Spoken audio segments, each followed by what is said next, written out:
প্রাকৃতিক উপায়ে 100% বিশুদ্ধ ও সুগন্ধি নারকেলের সাবান কিভাবে তৈরি হয় আসুন দেখে নিই। প্রথমে ছাগলের দুধ এবং নারকেলের শাঁস ব্লেন্ডারে দিয়ে ভালো করে ব্লেন্ড করে একটি তরলের মিশ্রণ তৈরি করে নিই।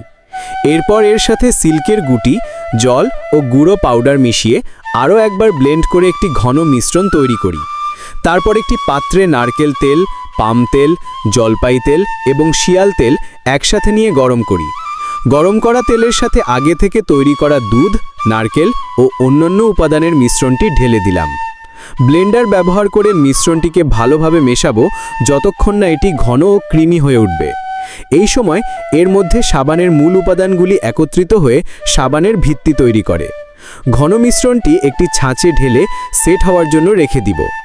অনেক অপেক্ষার পর আমার বানানো সাবানটা একদম শক্ত হয়ে গেছে। এবার এটাকে ছাঁচ থেকে বের করে মনের মতো করে কেটে নিচ্ছি।